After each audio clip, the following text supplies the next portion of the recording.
بسم الله الرحمن الرحيم كل نفس ذائقة الموت وإنما توفون أجوركم يوم القيامة فمن زحزح عن النار وأدخل الجنة فقد فاز وما الحياة الدنيا إلا متاع الغرور.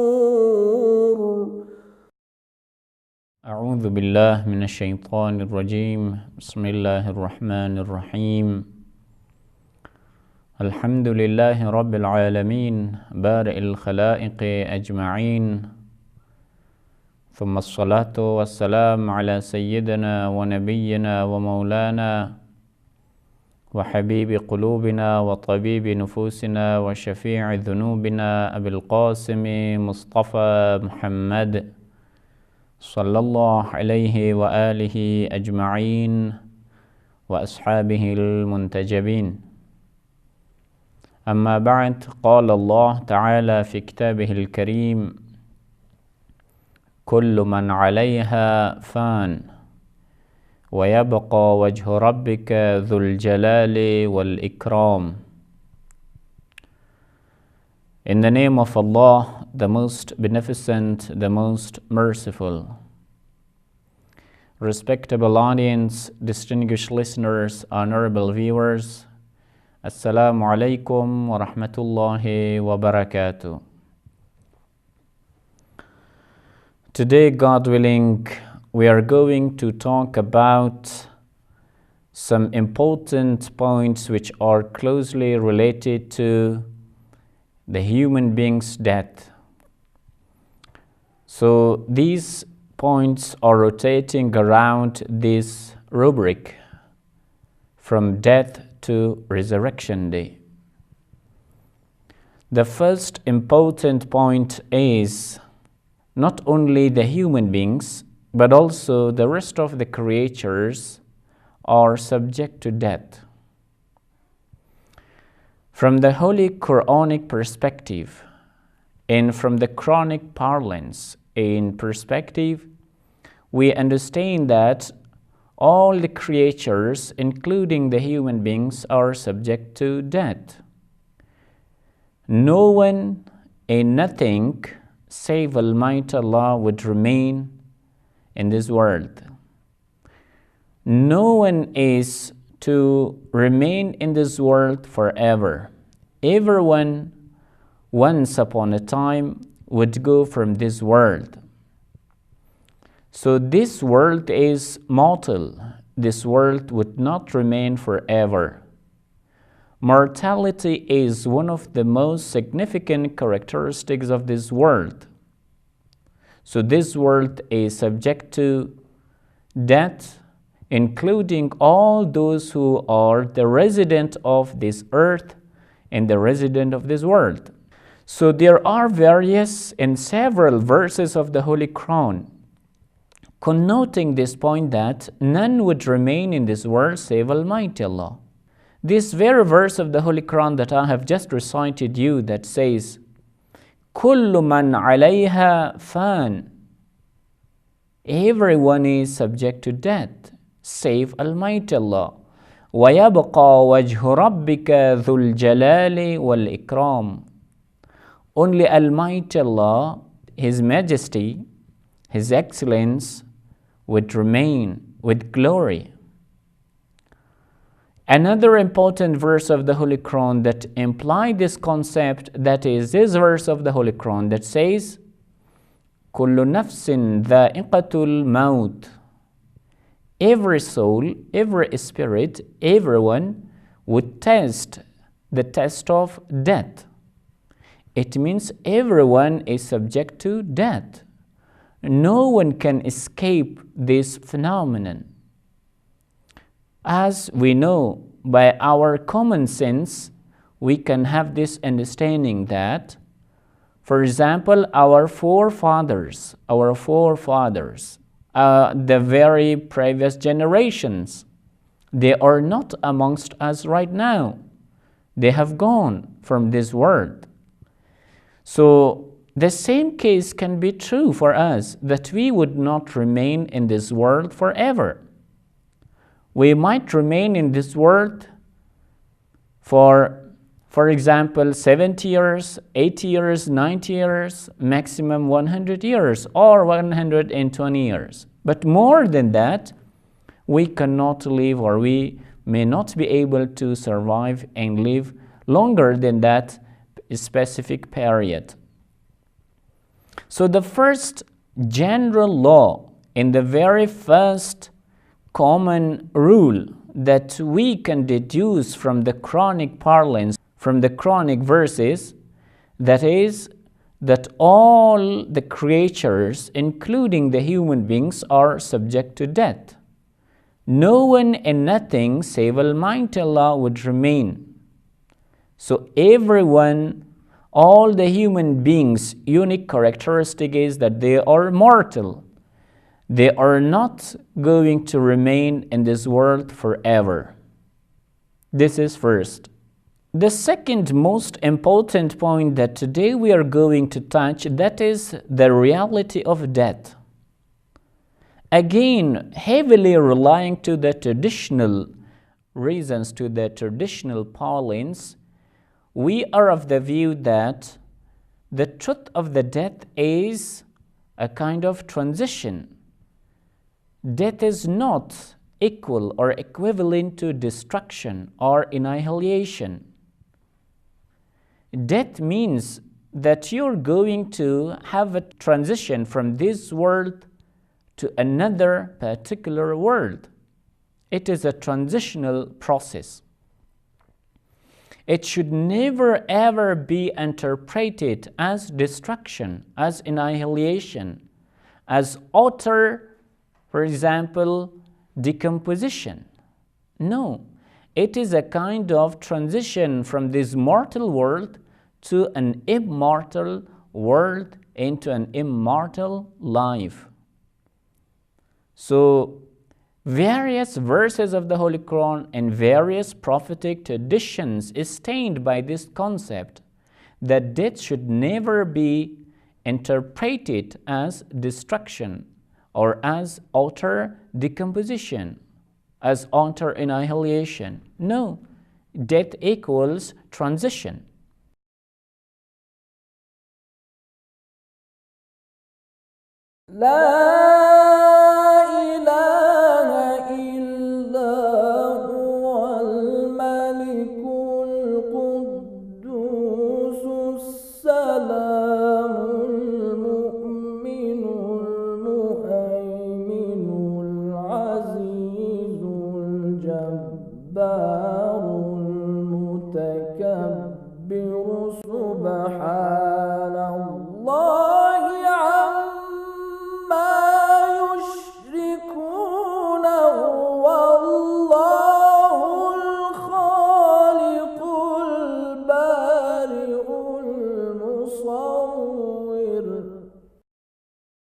The important word that is changed by this concept is the word of tawaffa or tuwaffiya. This verse of the Holy Quran that says, إِنَّ الَّذِينَ تَوَفَّاهُمُ الْمَلَائِكَةُ ظَالِمِي أَنفُسِهِمْ قَالُوا فِيمَ كُنْتُمْ قَالُوا كُنَّا مُسْتَضْعَفِينَ فِي الْأَرْضِ قالوا ألم تكن أرض الله واسعة فتهاجروا فيها. Almighty Allah says that when my angels are going to take wholly the spirits of the human beings, they are addressed by these things. The important point is توفى إن الذين توفاهم الملائكة ظالمي أنفسهم. It means Almighty Allah has pinpointed some angels that they have to take the spirits of the human beings. Tawaffa means to take something utterly and completely without any loss. Almighty Allah says, pay heed that the most important constituent of your personality is your spirit. Your identity, your essence, your entity rotates around your soul and spirit, not around your physical and corporeal body. Your corporeal body might decompose, might decay, and indeed it starts decaying after your death. But what constitutes your personality, that is your spirit and soul? And that spirit and soul is wholly and utterly and completely taken by Almighty Allah's agents by the name of Malaika. And the head of those are Israel alayhi salam. Almighty Allah says in this verse of the Holy Quran that إِنَّ الَّذِينَ تَوَفَّاهُمُ الْمَلَائِكَةُ. Tawaffa, it means to take the spirits of the human beings completely and utterly. And it is not subject to annihilation or destruction, because a spirit and soul is an abstract being. And it is not subject to those decompositions that every physical and corporeal bodies are subject to. So in this verse, Almighty Allah says that there are angels that they are responsible, they are accountable. They are responsible for taking your spirits and your souls wholly and utterly. So this clue that Almighty Allah gives us, it stands by this concept that our personality rotates around our soul. And after our death, our soul is taken wholly by Almighty Allah's angels. Because of this, we are not to be fearful of death. The third important point that today we are going to touch, inshallah, that is the fear of death. You know that almost everyone is having fear of death. So now let's talk about this. Is this phenomenon a natural thing? Is it something natural? Indeed, everyone fears death, or everyone is having a sense of fear from death. Everyone is afraid of death. So death is a fearful phenomenon for everyone. Why we have to be afraid of death, or why death should be a looming or a threatening phenomenon for the human beings? For those materialists whose world is confined to this materialistic world, fear or being afraid of death is very much natural. Or even it might sound reasonable, because beyond this world, he has no picture from his destiny and fate. Uncertainty bothers him. He does not have a clear image from his uncertain future, so he has to be afraid of death. And this materialist thinks that when he dies, he is on the verge of losing his dears and nears, his relatives, his friends. So he has to be fearful of death, or he has to be afraid of death. Being afraid of death might be something natural, but the level of this intimidation or the level of being afraid of death is related to one's belief or disbelief in death. In one's definition of death, he who defines death as total loss and annihilation and destruction, death must be the most fearful phenomenon for him. And he should always be fearful of death, because according to him, death equals destruction. death equals loss of dears and nears, relatives, friends. So when he says that when I die, I will be losing everything, then there will be no communication between me and my sons, my daughters, my relatives, my father, my mother, this and that. I will lose all this precious heritage that I have still saved for myself. So according to everyone's definition of death, death becomes either fearful or something cheerful. But he who defines death as a transition or as a window to another world, indeed, death is not a fearful phenomenon, or he is not extremely afraid of death. Now, inshallah, we will be talking about the reasons that why the human beings are afraid of death.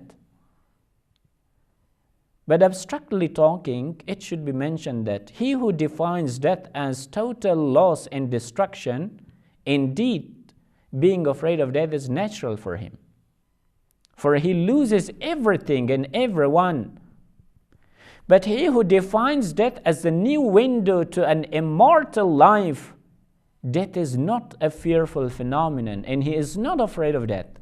Inna Allah ya'muru bil adli wal ihsani wa ita'i dhil qurba wa yanha 'anil fahsha'i wal munkari wal baghi ya'idukum la'allakum tadhakkarun. There are various examples from both these two perspectives, from both these two spiritual and materialistic worldview. He who is afraid of death and he who is not afraid of death. He who was not afraid of death, and the closer they were going to die, the closer they were going to go and travel from this world, they were getting more cheerful, they were getting happier. The example is Imam Hussain alayhi salam, the third Shiite infallible leader, and his close friends, his faithful friends. In the battlefield of Karbala, the closer they were going to receive martyrdom, their faces were shining. And they were like this, that they are going to receive an immortal life, an immortal glory, an immortal glory. Because of this, they were getting braver. The bravery, the level of bravery they have shown on those moments they were going to die, they were not comparable with the first days they were traveling to the battlefield of Karbala. And there are various examples from those people that they were telling us, by God, let me not die. And he was calling to his friends, to his close relatives, that you should not let me die. You should do something that I should not die, because they were afraid of death. And it stems from disbelief in death. First, second, from their definition of death. He who defines death as total destruction and loss, of course, fearfulness is something natural. He who believes that death is a window to a new immortal life, indeed death is very much easy, very much digestible. It is not a fearful phenomenon. So, respectable audience and distinguished listeners, there are some three important reasons behind one's fearfulness of death. The first, that one does not believe in death. The second, one's extreme obsession to this worldly life. And the third, one's unpreparedness for the life hereafter. Let me clarify these three important points. The first is one's disbelief in the life hereafter. He who does not believe in the life hereafter or in resurrection day, in Akhirah, indeed death is a new start, is a new beginning for the life hereafter. So he who disbelieves the life hereafter, he must be fearful of this beginning. Because of this, he always escapes from the life hereafter. And he resorts to different things to flee from this thought, from this thing that a day comes that I will die. He starts to resort to these and that materialistic, we can say, entertainments to flee from this thought that I will die. The second is that one should be fully obsessed with the worldly pleasures. He who is obsessed with this world and with the worldly values, indeed, to tell him that he has to travel from this world, that is a very, very, we can say, difficult task for him. He who has invested his whole life for these worldly pleasures and worldly success, it seems hard for him to believe that he has to leave all what he has done in this world and he has to travel alone, and his body should be put in a very small grave. For him, it seems extremely hard. For him, it seems the hardest work possible, that he has to leave aside all what he has invested in this world, all what he has collected in this world, and now the time has come that he has to leave, and he has to go from this world. For him, it is very much difficult, because he has been extremely obsessed with the worldly pleasures, with the worldly, we can say, entertainments, with the worldly values. It must be hard for him, and he has to be fearful of death. This is the second reason that why one is afraid of death. إن الله يأمر بالعدل والإحسان وإيتاء ذي القربى وينهى عن الفحشاء والمنكر والبغي يعظكم لعلكم تذكرون. The third important point is that we should not be fully prepared for this long journey that we have ahead of ourselves. Even most of the mu'mineen might be afraid of death, but their fearfulness does not stem from their disbelief in resurrection day or their excessive obsession to the worldly issues. Rather, it stems from their unpreparedness. Indeed, he who is not fully prepared even for a very tiny examination, he is trembling. The closer he gets to the time of examination, very tiny examination, maybe if that exam should be for a very tiny employment, the closer he gets to that moment, he starts trembling. He starts shaking. Why?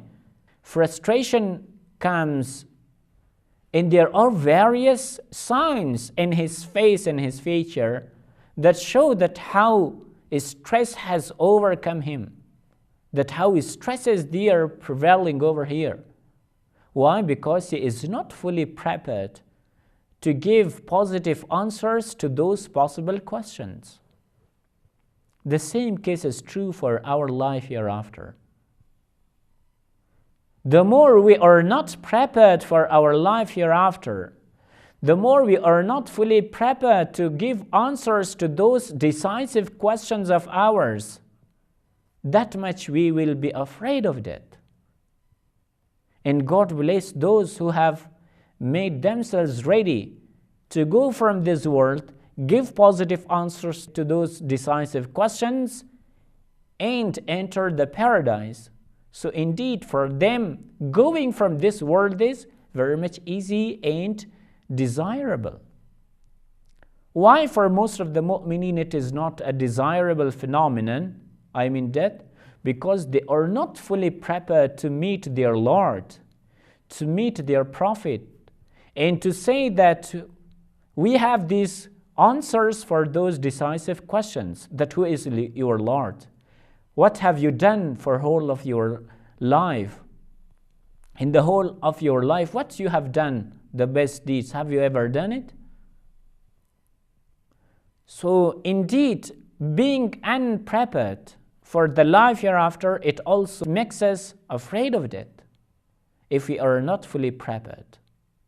So respectable audience and distinguished listeners, some other important points are also there. Inshallah, in the next episode, we will be touching them. Dear listeners, may Almighty Allah bless us a happy life in this world and a happier in the next. Thank you very much. Wassalamu alaikum wa rahmatullahi wa barakatuh. God bless you. اللهم انفعنا بالعلم وزينا بالحلم وجملنا بالعافية وكرمنا بالتقوى إن وليي الله الذي نزل الكتاب وهو يتولى الصالحين